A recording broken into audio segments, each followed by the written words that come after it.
Eelmine peatükk me rääkisime, kuidas on võimalik otsida väärtuseid, siis nüüd me räägime, kuidas kasutada sellist käsku nagu asenda.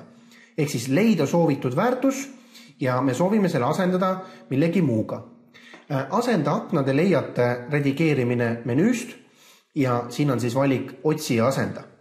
Ja jälgige, et klahvi kombinatsioon, juhul kui te tahate kasutada, on ka Ctrl ja H. Nii, ja nüüd kui ma olen selle otsimine ja asendamise akna avanud, siis kõigepealt tuleks, nii nagu ka otsimisel, määrata ära, mida me otsime, ehk siis selle me trükime siia. Ja siis siia alumisse nahtesse, kus on asendus, siia tuleks siis trükkida see sõna või väärtus, millega me soovime asendada.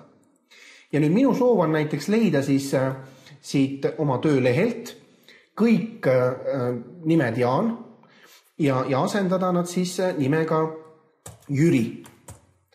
Nüüd mida peab enne veel jälgima on see, et juhul kui te tahate otsida ja asendada ainult konkreetses piirkonnas, siis tuleks see piirkond eelnevalt selekteerida.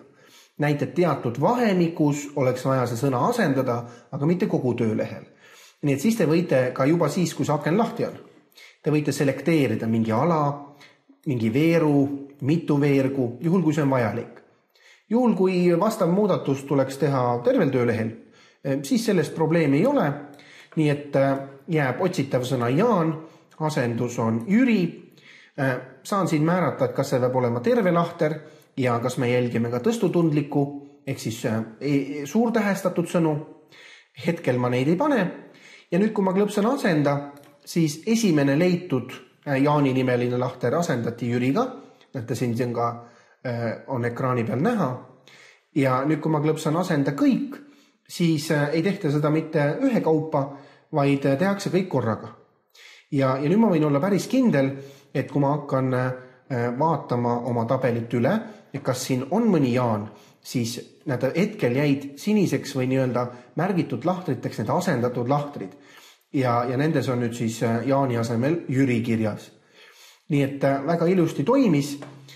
Ja teine võimalus loomulikult on ka see, et te asendate käsitsi, aga loomulikult see võtab väga kaua aega ja nõuab suurt tähelepanu, eriti kui tabelid on suured.